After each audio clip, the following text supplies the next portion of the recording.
All right, everyone, buckle up for another deep dive. Mhm. Today, we're cracking open the latest financial results from Greenply Industries, a big name in the world of interior infrastructure. Yeah, absolutely. And we've got quite a bit to work with here. We've assembled a comprehensive stack of sources. Good.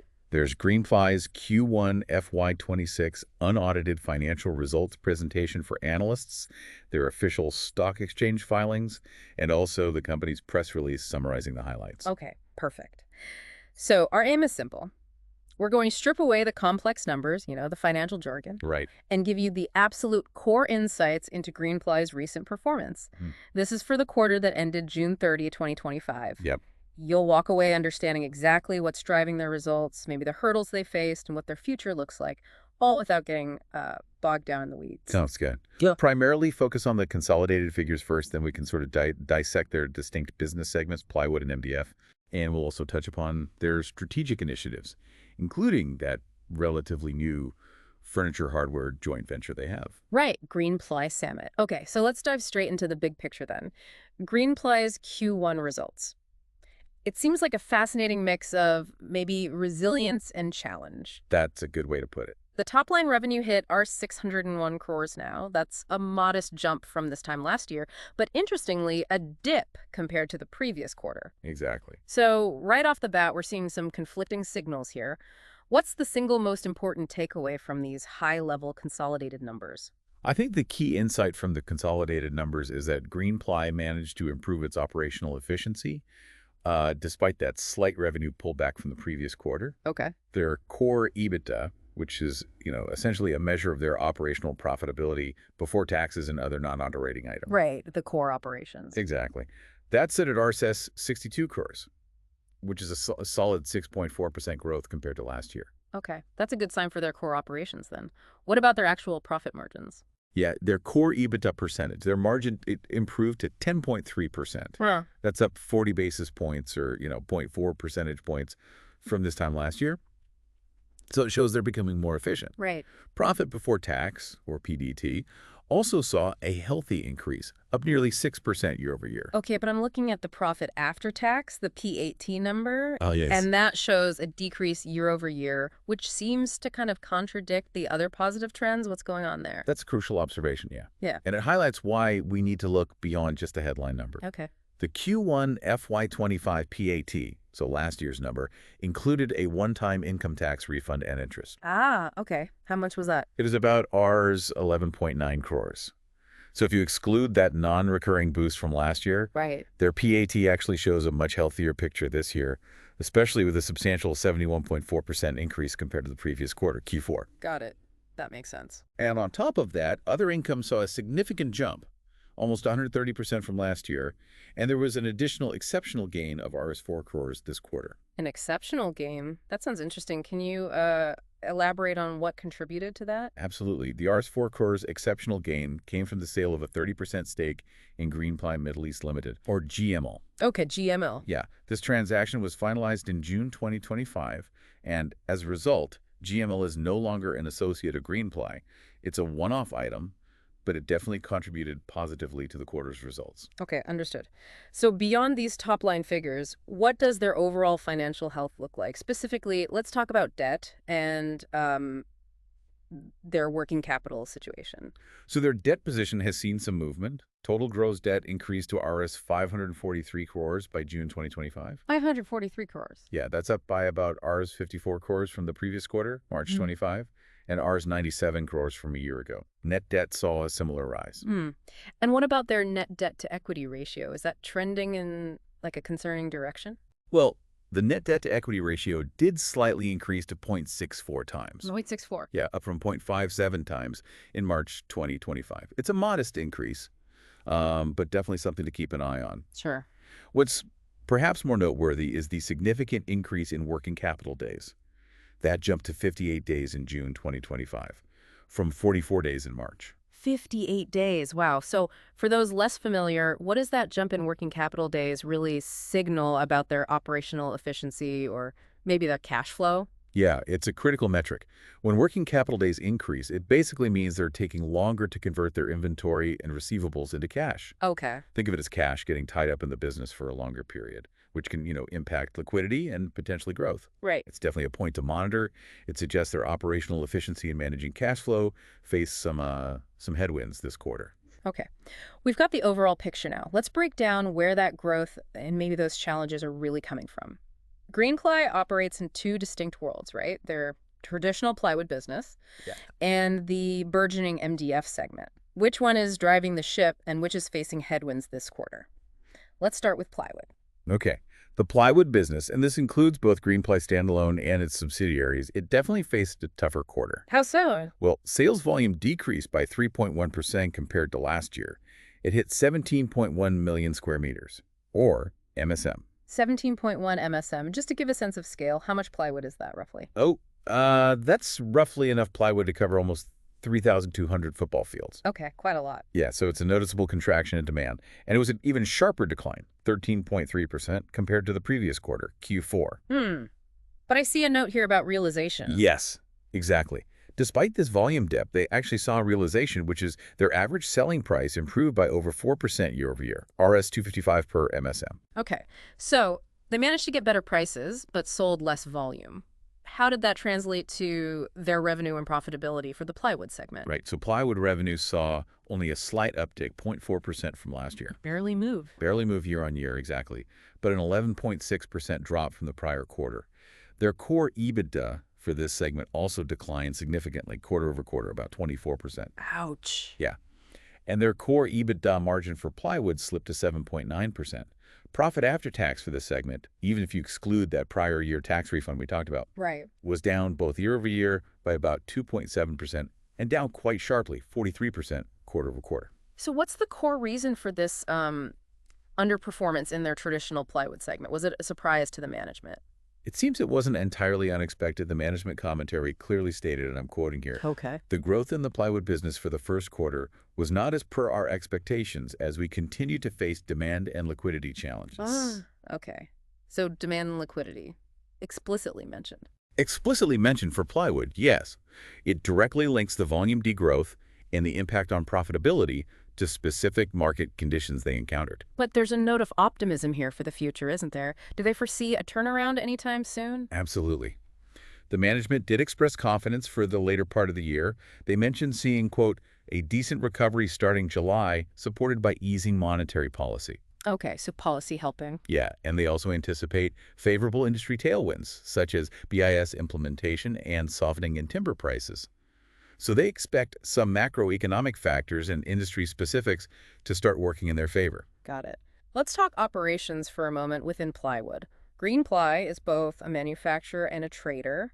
What's the split look like there? Is it changing? It seems like a pretty healthy and relatively stable mix, actually. In Q1, 66% of their plywood sales value came from their own manufacturing. Okay, 2/3 manufacturing. Yeah, with the remaining 34% from trading. That mix has been fairly stable over the past year. In terms of volume, it was slightly different, 58% manufacturing and 42% trading. Interesting. And key expenses? Key expenses as a percentage of sales included ad and promotion at 4.1%, staff costs pretty high at 15.0%, and logistics costs at 5.2% in Q1. Okay. It's clear the plywood segment faced some real headwinds then. But was that the case across the board? How did their MDF business, which, has been a growth area for many players in this space, how did that perform in comparison? Now, the MDF business is a different story this quarter. It truly shone. Okay. It performed very strongly. Sales volume grew a robust 8.5% compared to last year. 8.5% growth. Yeah, hitting 46,350 cubic meters, or CBM. And how much is 46,350 CBM in practical terms? This is another visual.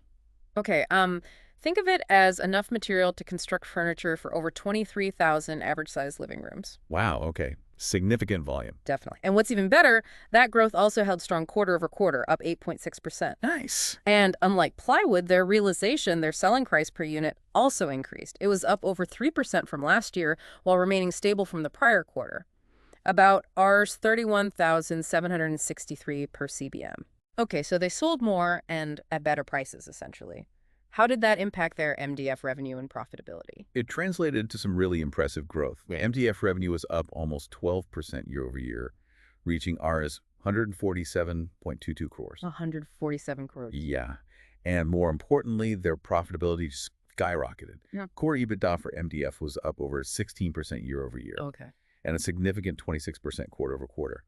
Their core EBITDA margin for MDF reached a remarkable 17.4%. 17.4% margin. That's Yeah. substantial. It is. It's up 240 basis points just from the previous quarter. That's a huge jump. What about their profit after tax for the MDF segment? Did that follow suit? Oh, absolutely. Uh, Their Pete, even after accounting for some foreign exchange fluctuation loss on borrowings, which was about 8.8 crores. Okay. Even with that, it was Rs 8 crores. That's an astonishing 87.7% increase from last year. 87%. Yeah, and an even more remarkable 365% jump from the previous quarter. Wow. And if you look at it without the Forex impact, the PO figures are even more dramatic. We're talking hundreds of percentage points of growth year over year and quarter over quarter. Okay, so the MDF segment is definitely the standout performer this quarter. What's the management's perspective on this strong performance and their outlook for this particular business going forward?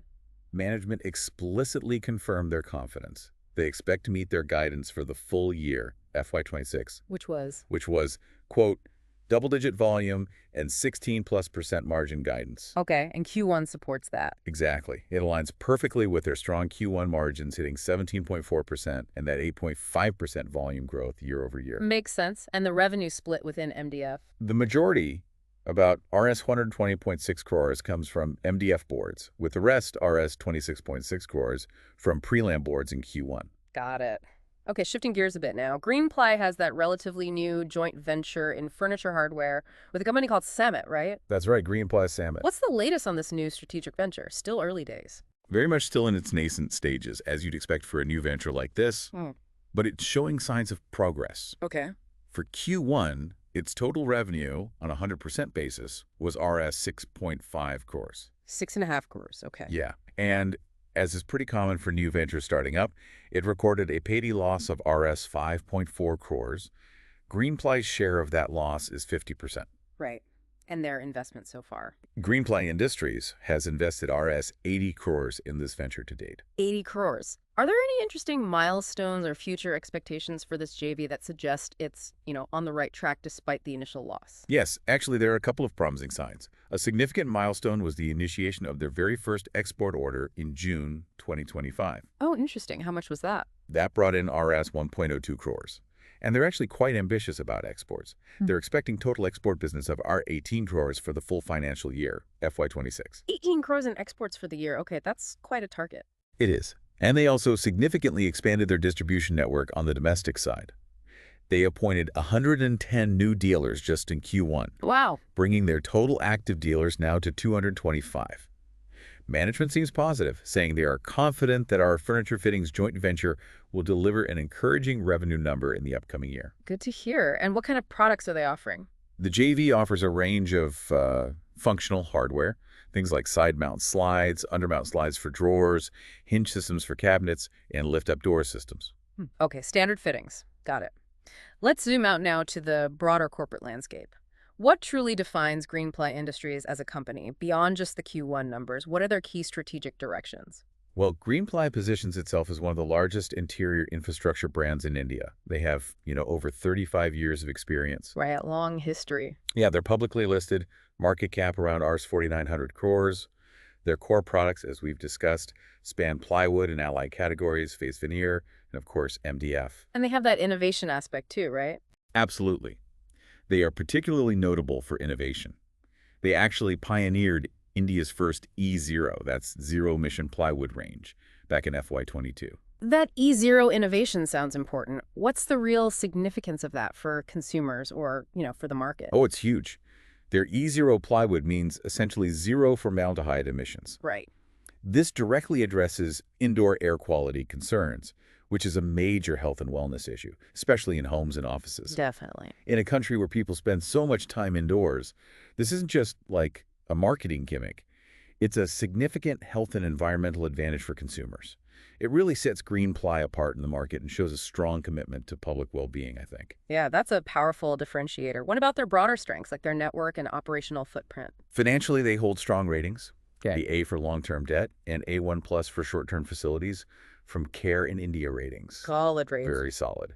And operationally, they boast a vast distribution network, over 3,000 dealers. 3,000 plus. Servicing more than 1,100 cities, towns, and villages across India. That's a huge reach. It is, and they've got recognitions too. Yeah, they've received significant external validation, named a great place to work 3 times in a row. Impressive. Best Green Manufacturing Company, India's most trusted brand, and an Economic Times Sustainable Organizations Award in 2023. These aren't just, fancy titles. They reflect a strong organizational culture and real public trust. Those recognitions are certainly impressive, but in a highly competitive market like this, how directly do you see these sort of intangible soft factors like being a great place to work or winning sustainability awards? How do they translate into hard business advantages or, say, investor confidence for Greenply? That's an excellent question. And while you can't maybe put a direct rupee value on a balance sheet, Right. these factors build significant brand equity. They help attract and retain top talent, which is crucial. And they foster customer loyalty. A trusted brand and a positive work environment often lead to higher quality products, better customer service, and ultimately greater resilience in challenging times. Makes sense. For investors, it signals a well-managed company with strong long-term fundamentals, not just chasing short-term gains. They also talk about their key business moats. Ah, yes, they're moats. What are they? Things like industry-first innovations, they mention specialized pressing technology for defects-free products, and also their unique influencer initiatives, rewarding and supporting contractors and carpenters. That's like a direct investment in their skilled labor force and partner ecosystem. Interesting. Okay, finally, what are some of the broader strategic initiatives Greenply is pursuing that we should be aware of looking ahead?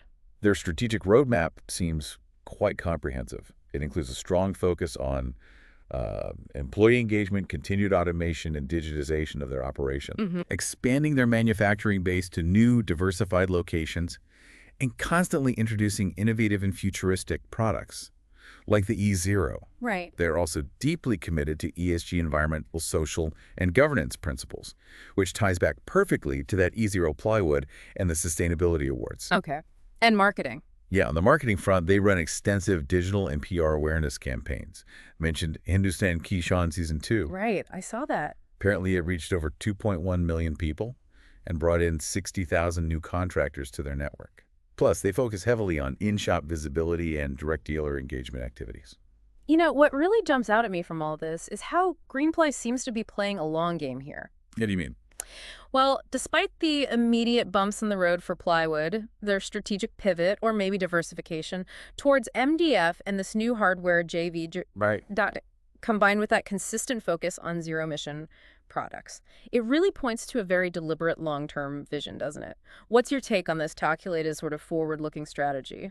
I think you're spot on. We saw a mixed quarter, definitely, but also a resilient one for Greenply. Yeah.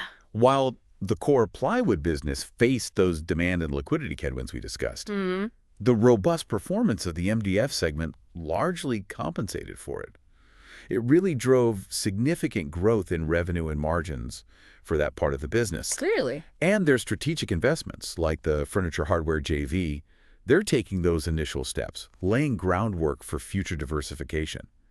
It feels like the company is clearly leveraging its strong brand, that vast distribution network, and a genuine commitment to innovation and sustainability. Yeah. And those are all critical, I think, for long-term endurance in what is a very competitive market. It really is, which raises an important question, I think, for you listening. In this competitive market, how might Greenply's focus on balancing these traditional and new ventures, plywood versus MDF and hardware, alongside their really notable sustainability and employee engagement initiatives?